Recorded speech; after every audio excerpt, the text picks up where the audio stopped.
In communist Vietnam, this is what happens to the boat people.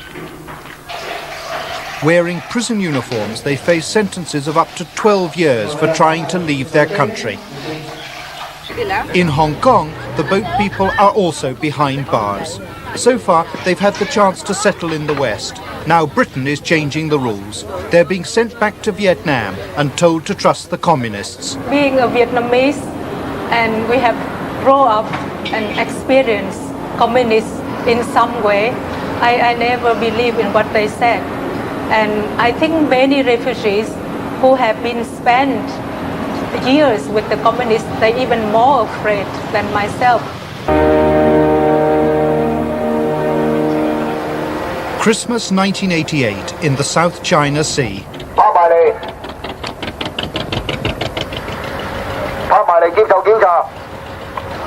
The Royal Hong Kong Police on one side, on the other a boat full of Vietnamese.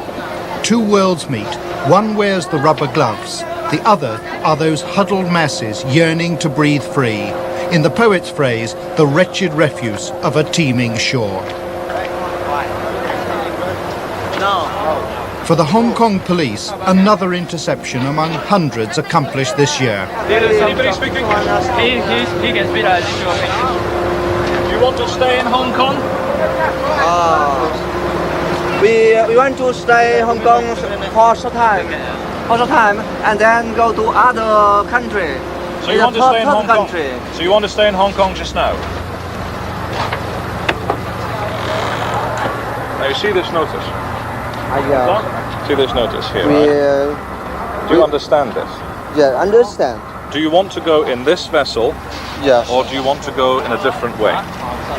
The notice is quite clear. New arrivals no longer enjoy the status of refugees, but they opt all the same for British protection. The only real alternative is the deep blue sea.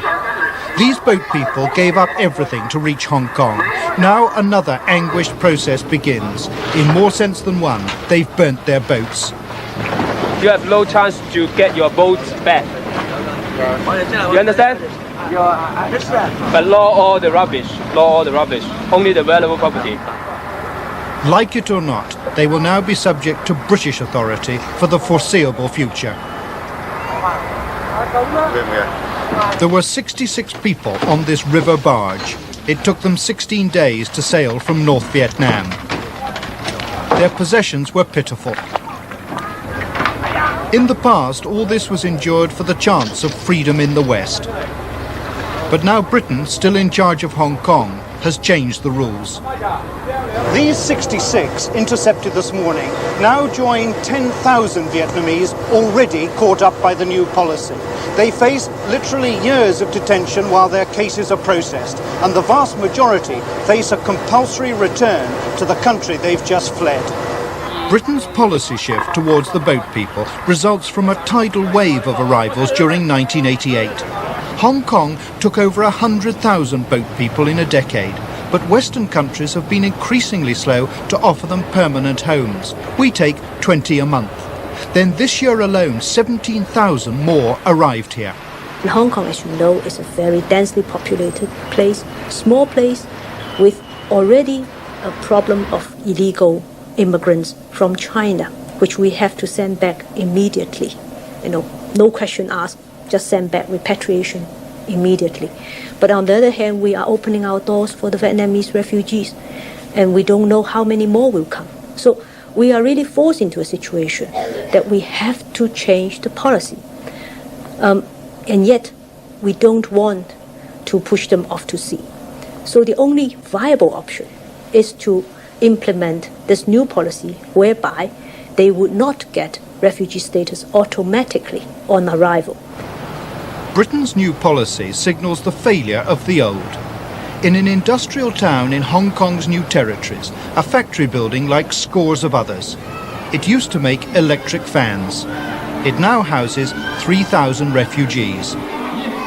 These were part of the overflow arrangements adopted by a desperate Hong Kong government earlier this year.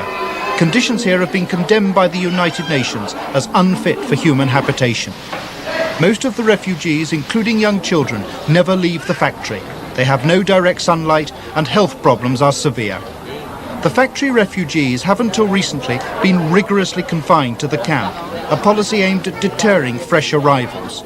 And yet, in Hong Kong's refugee world, these are supposed to be the lucky ones. All arrive before the government's new deadline of June 16th, and so qualify, if anyone will have them, for settlement abroad. Sister Christine Mi Han of the Good Shepherd Order is herself Vietnamese. She's worked closely with the refugees for years. She's troubled by many aspects of British policy, but mostly by the new decision to send the boat people back. It is for me, as a Vietnamese, it is very painful and very tough. We rather see that the government here said that we don't accept any more refugees. You look for some other places. And we willing to die in the sea than just to come here and be locked up and wait for repatriation. Because for us, we're scared of the government in Vietnam.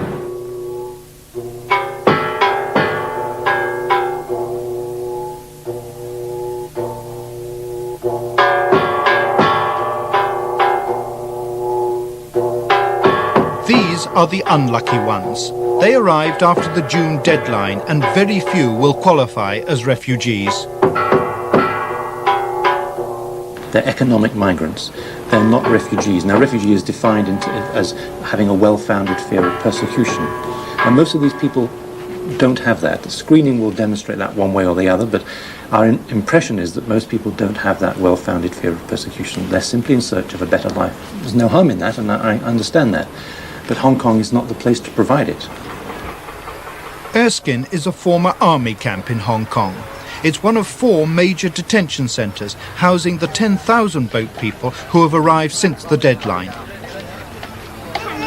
Officials say that only a tiny proportion of them will qualify as genuine refugees. The rest will have to go back to Vietnam. Hong Kong has simply run out of patience with the boat people. In the meantime, they wait for that tiny chance that government screening will admit them after all. They may wait for years, and the odds are less than 1 in 10. We have nothing to do, we can't go anywhere, we don't have a job and we can't earn money. And we must worry about the future. But the truth, Nang, is that most of the people here will be repatriated to Vietnam. That is the truth, isn't it? And if that the Hong Kong government say at this moment, but most of her hope they will change their policy. There is frankly no prospect of the British changing their policy. The question is, how rigorously will they implement it? Are we really intending to send the boat people back by force? We're not talking about compulsion at this stage at all. All we're saying is that they are being presented with the reality of the choices, that only the genuine refugees, a handful, can have the prospect of going on to the rest of the world. The rest of them will be detained in those camps in Hong Kong because there's no alternative prospect, but under constant encouragement to return to their own country. We had to change the whole balance of the policy that way, otherwise we should have had tens of thousands of people flowing into Hong Kong in the expectation that the rest of the world was going to take them. We had to make it very clear that that was a future that could not and did not exist. Do you ever reach a stage where you might actually have to compel people to go back? We're a very long way away from answering that question in that way.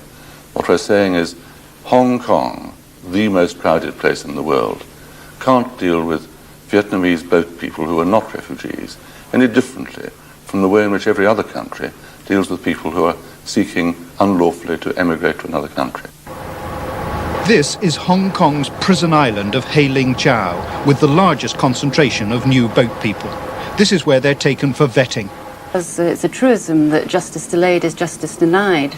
The government itself has said that it may take up to 4 years or even longer to get through the people who are already here, the 9,000 or so who've arrived since this screening policy was introduced in June. Now, to have people waiting for 4 or more years without trial for a decision on their fate, some might say is a very fundamental injustice anyway. The Hong Kong government has started broadcasting in Vietnamese direct to Vietnam. The objective is to publicise the new policy and help staunch the flow of boat people. British deterrence is endorsed in Vietnam itself. Như vậy, tất cả số người này đều phải qua đợt thẩm tra phân loại. Và rồi đây, tất cả những người đó không phù hợp với tiêu chuẩn người tị nạn do Liên Hợp Quốc quy định.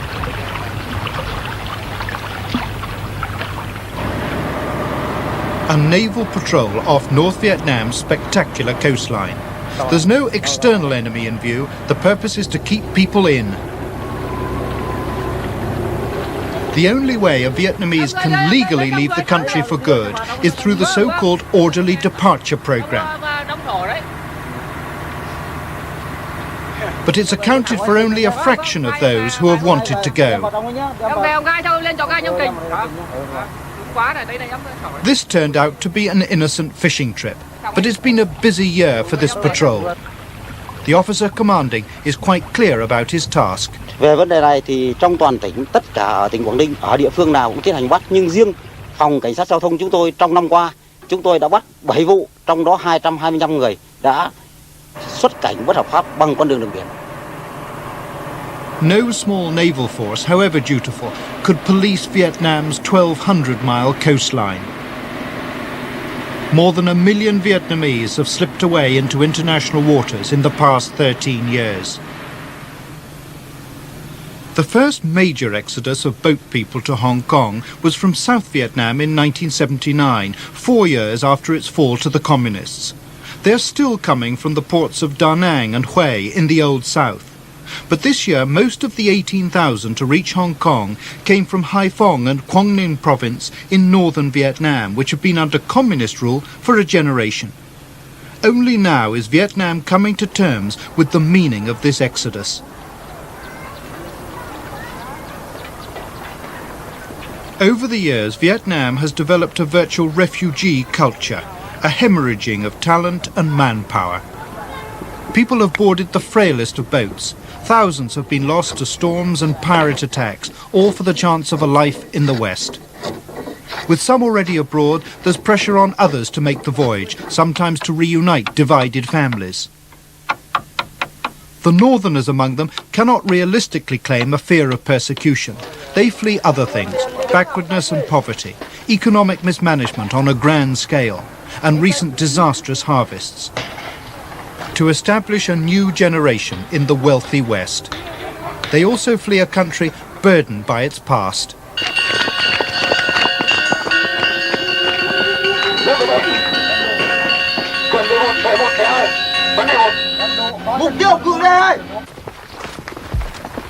At times, Vietnam seems to be fighting its last war.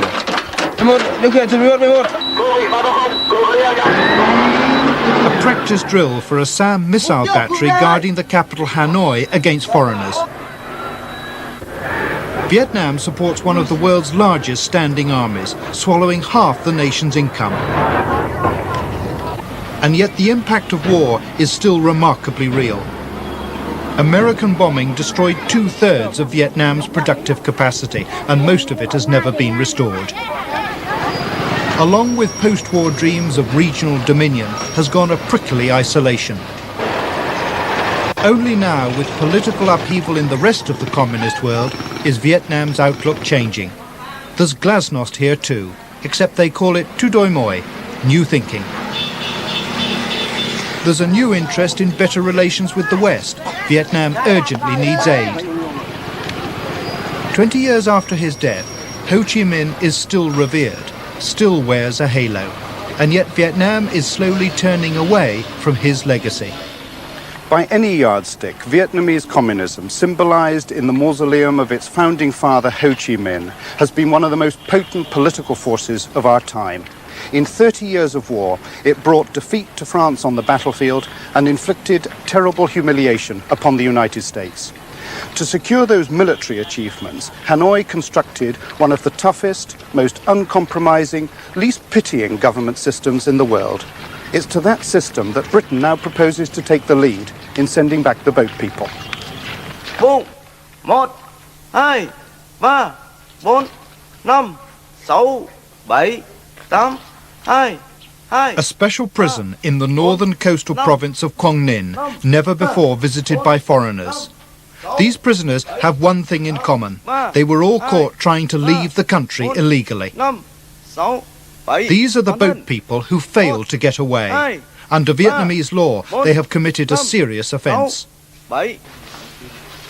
It was communist Vietnam that taught the world about re-education in the years after its military victory over the South. This morning's lesson is simply about prison camp rules. But re-education is a formal part of dealing with captured boat people. So what can Britain's boat people expect when they are sent back from Hong Kong? Some say they fear death. Others are terrified at the prospect of punishment. Still others are worried about more subtle forms of discrimination from local party officials. Vietnam's foreign minister is expansively reassuring. If they come back legally, they are not punished. Only if they are living illegally, they are punished. So it is very contradictory. But we must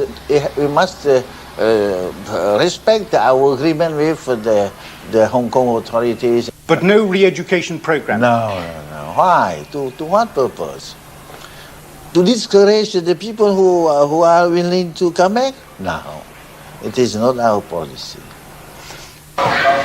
The Vietnamese and British governments agreed in October that a start to repatriation from Hong Kong should be made by the end of the year. 450 boat people caught up by the new rules agreed to go voluntarily. Of those who originally agreed to go, 100 have already changed their minds. Thousands more simply do not accept Vietnamese assurances. We have spoken to many boat people, of course, in Hong Kong, and they say that they simply do not trust your government. Now, what is your response to that? It's up to them. They can try. Because now there are about some 100 people who would like to be back. So if they would like to try, send first 50 or 30 or 1 dozen, then they can have a test for 3 years, then others will come back. For those who volunteer to return, Britain is going to fund a modest aid package to help them back into Vietnam's rural economy. The scheme will be organised by the United Nations High Commissioner for Refugees, who will also monitor the treatment of returning boat people. But this monitoring so far applies only to those few who have volunteered. The British policy of repatriation is still faced with the thousands who will not go willingly. Certainly volunteering in the communist world has its own connotations. When this irrigation ditch had to be dug deeper, the party called upon local people to volunteer. Unsurprisingly, the local people did. But pressure of this sort is supposed to be foreign to the Western way of doing things.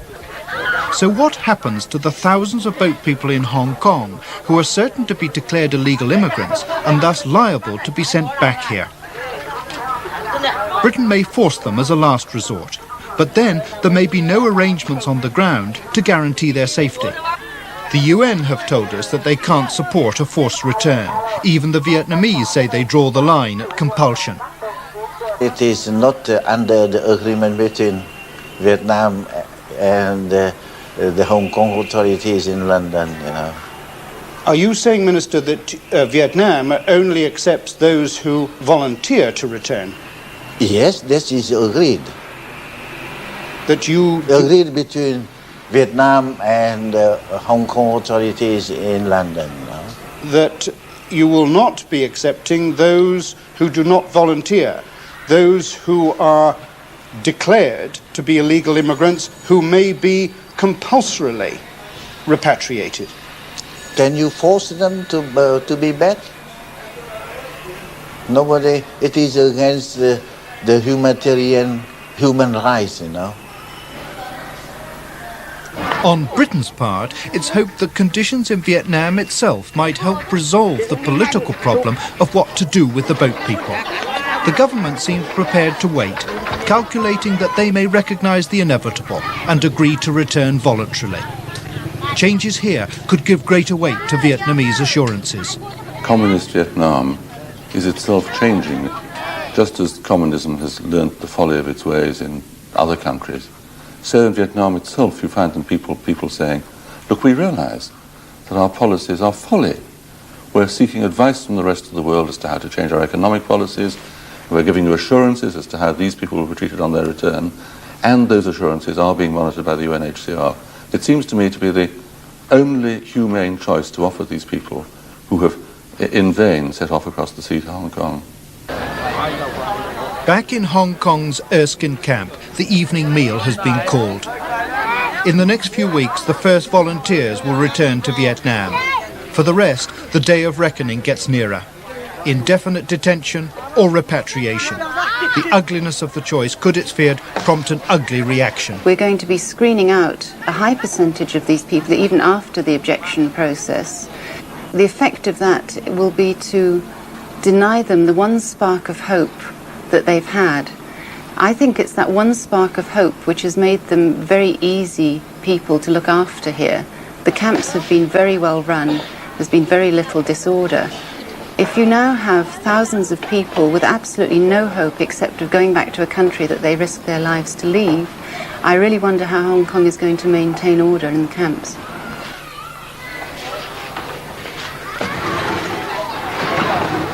Out in Hong Kong waters, the Vietnamese river barge under police tow. Its former passengers are about to exchange life under communism for life in a British detention camp. Their new world will be a confined one. Their brightest lights this Christmas will be searchlights. They're offloaded at Green Island Reception Centre. The welcoming party wear disposable gloves. Delousing, medical checks, registration. The poet spoke of sending the homeless, the tempest-tossed to me, but not here, not now, no longer.